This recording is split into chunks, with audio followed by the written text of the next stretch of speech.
Oh boy, it's spooky season out there.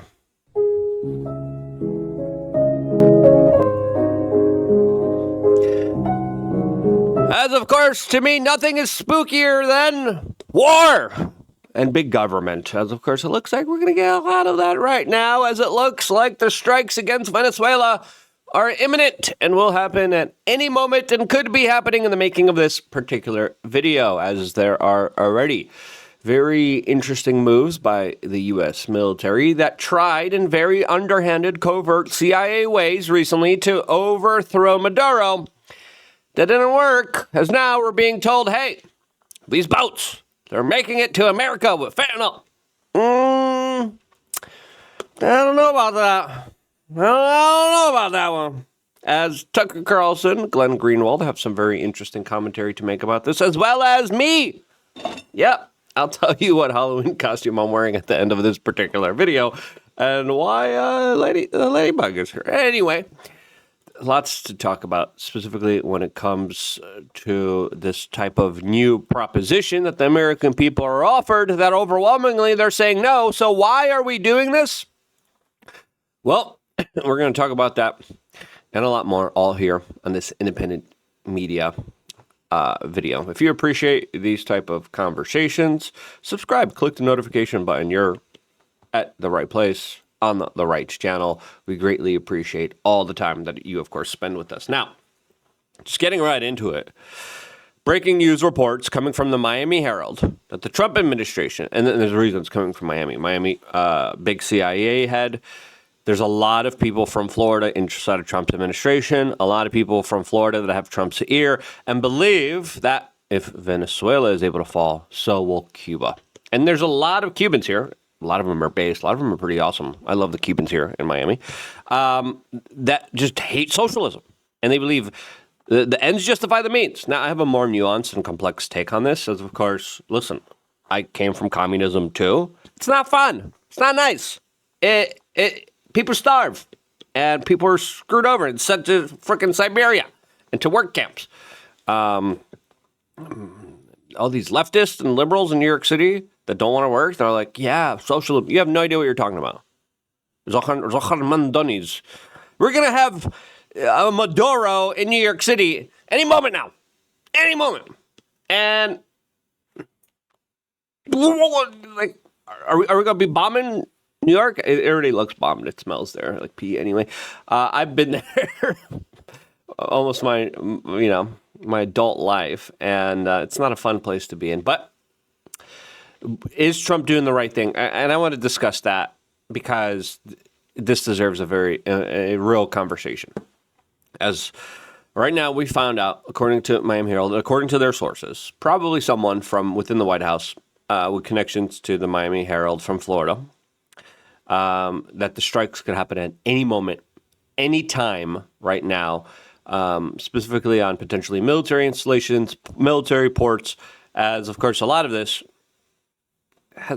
doesn't have anything to do with drugs. As we're also getting reports right now of GPS interference happening right now in and around Venezuela that has been increased within the last few days.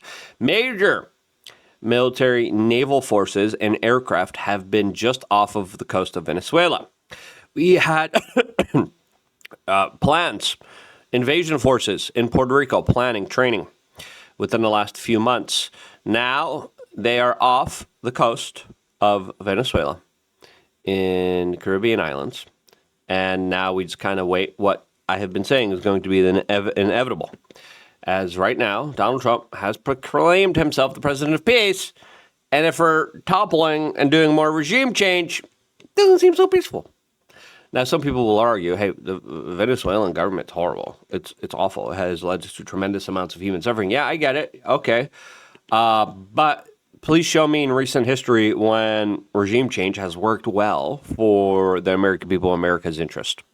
Now, again, I hate communists. I don't like communists. I don't want to stand up for communists. But is the squeeze worth the juice? That's the question that a lot of people are going to be kind of asking themselves here. As Lindsey Graham came out, and me, Ladybug, came out and was recently briefed about Venezuela and doing a land attack by U.S. military forces. He recently had this to say on the national media. Watch boats full of drugs come to our country. We're going to blow them up and kill the people that want to poison America. And we're now going to expand. We're going to blow them up and kill them. Like you could just see the excitement. You could just see the glee. And operations, I think, to the land. We're not going to torture you by replaying that tape, but if you rewind it in your spare time to the point where he says, and I'm quoting, "We're going to kill people," you can see a little shiver of excitement go through his aging frame. We're going to kill people. We're going to kill people, and we're going to kill them, as Lindsey Graham just explained, because Hezbollah in Lebanon. Okay, what does that have to do with us? Have a lot of Americans been killed by Hezbollah in the United States with money from Venezuela? If so, when did that happen? Can you prove it? Yeah, Iraq had weapons of mass destruction and connections to Al-Qaeda, of course. Yeah, Lindsey Graham told us, as of course he told, yes, Venezuela, Hezbollah, you gotta protect the people, you gotta protect the people. Bomb them, bomb, all of them. I'm bad at impersonations. If I was a little bit better, I would do more of it, but it would probably just derail this conversation a little bit more. Anyway. Lindsey Graham issued a very chilling warning to Maduro, telling him, leave, quote, before heat goes down. I don't like Lindsey Graham talking about anything going down. Anyway, he was on CBS Face the Nation a few hours ago, and he says that he doesn't believe Maduro should stay around much longer. Now, the U.S. military has tried many covert ways to try to get rid of, assassinate, and arrest Maduro. Donald Trump declared him a drug trafficker. There was a major attempt to try to propel and push his pilot to land in a jurisdiction where U.S. forces would be, so he would be just apprehended and arrested and then overthrown. Now, what would happen when that exactly happens? Well, there's a lot of people in Venezuela, when I was there, that don't like him. There could be a potential that the United States wants Maduro to fly out to Russia. And if Donald Trump is able to pull this off without losing, this is the fine balance here, right? Because you're like, we'll get into it. Listen, we're always anti-war and always will be anti-war. I don't want war. I'll plain and simple. A lot of the propaganda around this war doesn't add up. And we'll get into that in a little bit. And then we'll play Steelman and Strawman. And we'll get into some of the best arguments for this. And we'll give Donald Trump the best favorable outcome that could happen from this. And we'll give him the least favorable outcome from this. And we'll talk about that. Before we do, we just quickly wanted to remind you, sign up to lookunfiltered.com. I'm not supported by any foreign government. I'm supported by you. I'm not supported by any foreign interest. I'm supported by you. And 20 cents a day, $8 a month. You appreciate 21 years that I've been doing this for you? Subscribe, click the notification button. We greatly appreciate all of your support. And I am eternally humbled and grateful every single gosh darn time. And I try to give back to you. We have very interesting conversations in the members chats. I make it, a habit now. Every day I go to the members chat. I'm like, what are they saying? I read every message every single day. Sometimes I'm usually responding every day. But sometimes I'm like a little bit overwhelmed and I'm like, I don't know how to respond to this. I want to give the good response here. So you want to talk to me directly? Telegram, that's the best way to do it. 3 master classes, seed oil, free cards. We have a shirt, a member shirt that is so spicy. I'm scared to show it. I don't want to show it. You want to see that shirt? Sign up to lookunfiltered.com, 20 cents a day. If you're broke, don't worry about it. Share this video. That means a lot to us too, and we appreciate it from the bottom of our hearts. But you got some moolah, all right? We could use the help, and we appreciate it very much. Lookunfiltered.com. Now, let's get back to this conversation because this has been brewing for kind of a long time. And Steelman, Strawman. Let me just finish telling you exactly what's going on here, and then we'll play the kind of scenarios that are unfolding here. Now, I think what Lindsey Graham is hinting at could be the end goal and the end plan here. And I'll get into that a little bit as U.S. bombers have been buzzing Venezuela. F-16s have been scrambled. Venezuela has decided to send their fighter jets, and they decided to buzz U.S. naval forces. Donald Trump responded and said, you do that again, we're bombing the crap out of you. We're bombing those planes out of the sky. A lot of the hardware that the Venezuelans have are Russian. Russian aircraft are landing in Venezuela. And listen, what kind of hardware? This is going to be the most interesting part of it. They're probably sending drone kamikazes. Drone watercraft that are kamikazes, that are very difficult to stop, and that, if overwhelmed, they're probably sending other drones as well. They're probably sending, if they really want to play spicy, some like ballistic missiles. And this thing could get really crazy really quick, where it's like, oh, Puerto Rico got bombed. Oh, Miami got bombed. Okay, no bueno. No me gusta. I don't want that to happen. That's how it could spiral completely out of control here. Now, the United States, strong presence, saber rattling. Miami Herald, this is the article. U.S. poised to strike military targets in Venezuela in escalations. The Trump administration has made the decision that it will attack Venezuela. Now, again, in every war, information is the first casualty. This could be a disinformation campaign meant to put pressure on Maduro. So Maduro leaves. Maduro leaves. U.S. government comes on in with their CIA-backed candidate, and they're like, oh, yeah, Juan MK Ultra Gusto Sr. is now your new dictator. Welcome in. Right? And they put pressure, and then the previous government topples because the other government was scared of getting bombed. Right? Now, the United States could be striking by air. I think that's most likely the scenario. It looks like they might be going after military air bases, ports, all in the name of fighting the cartels. Now, all this cartel drug stuff, that's just the precursor. That's just the explanation. It doesn't really add up. Rand Paul was recently talking with Glenn Greenwald, and I thought they had a very interesting conversation. Here's a segment of it that I think is worth listening to. I'm interested in your view on this, that the real goal here, sort of the stopping the drugs is kind of like the WMD, the pretext. The real goal is regime change in Venezuela. Do you agree that that's the real goal? And if so, what's wrong with removing Maduro, somebody who defrauded an election, repressive to his people, et cetera? I think it looks like the goal, in all likelihood, is regime change. Now, it's hard to get into the mind of folks. I have no love lost for socialism or Maduro. I wrote a book called The Case Against Socialism. In that book, the opening chapters are of a 16-year-old girl who has a gang, and her gang's territory is 4 dumpsters behind restaurants.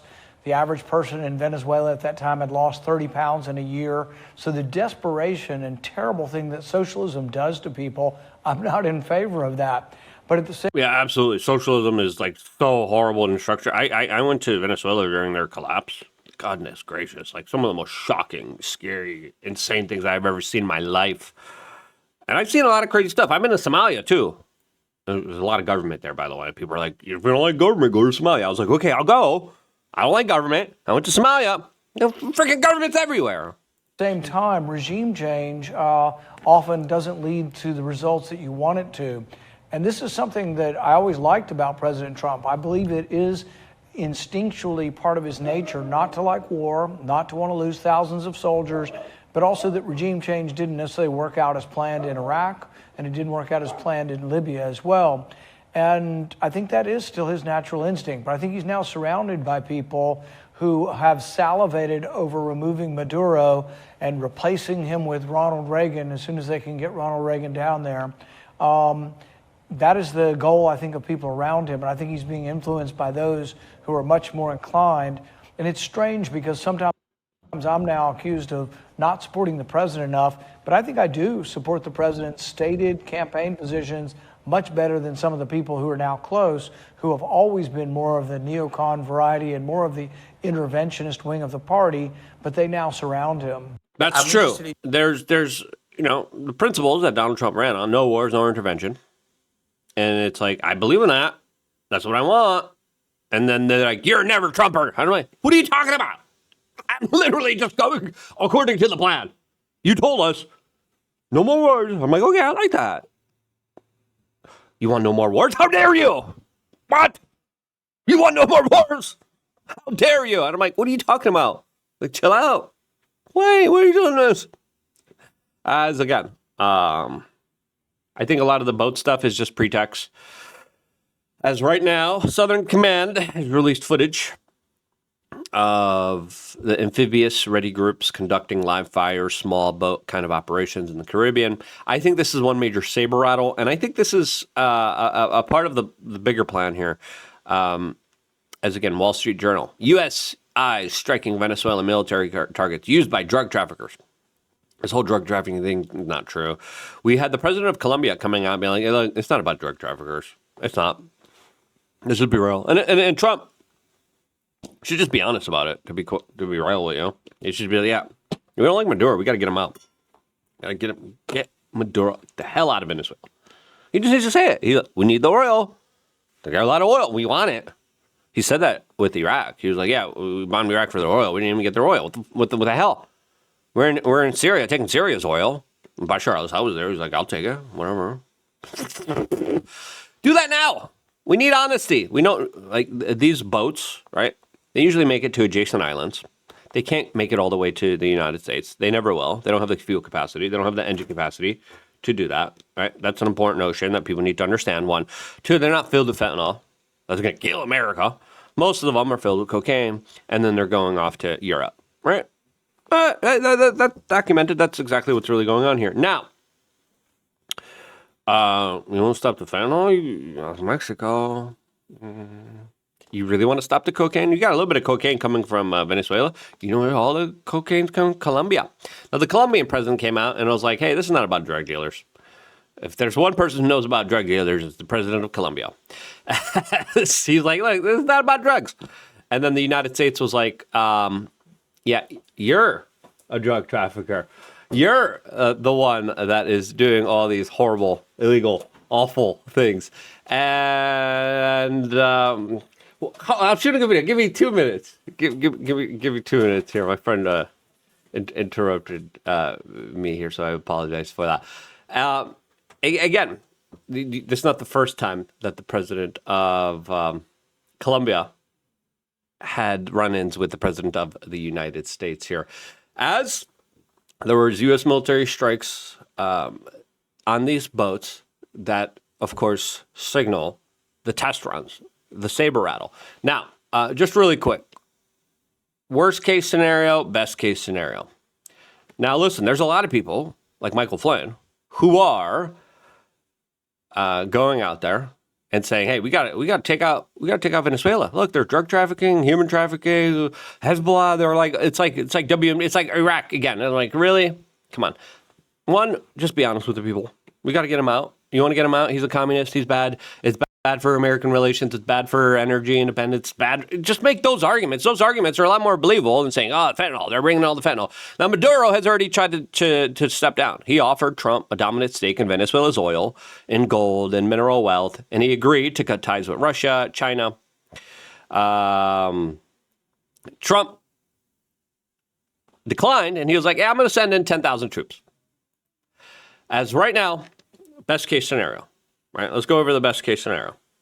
Trump saber rattles. He's like, "We're going to get you. We're going to get you. Watch out, Maduro. Maduro flees. U.S. government comes in. Oh, look, we got a more American favorite government here. Huh, look at that. No shots are fired. No American lives are lost. No bombs are dropped. No people die. Best case scenario. And it looks like, especially with what Lindsey Graham was saying, "Hey, man, Maduro, get out, bro." What U.S. military is saying, "Hey, man, get out." That's the scenario and situation that they want to follow. The worst case scenario that could unfold here is Maduro doubles down with China, Russia. They get a whole bunch of kamikaze drones. They get some ballistic missile drones. And they're like, we're going to make sure that this is going to be a prolonged war. We're not leaving. This becomes a bloody conflict. American soldiers, American troops lose their lives. And it's a scenario and situation where it is just a god-awful, bloody Vietnam for America. Will Donald Trump allow that to happen? I hope not. I don't think so. But What scenario do you think is going to be unfolding here? Let me know down in the comment section below. Pray for peace. I don't want anyone to die. I don't like communists. If there's a win-win here, I hope we get it. If not, we need to call it out and we need to speak out, and we can't be afraid to speak out against this government. That's the logical type of perspective. If you agree, share this video. I wouldn't be here if it wasn't for you guys subscribing to lookunfiltered.com. And this is why I love you guys. Stay tuned for more. All here exclusively on youtube.com/weareJ.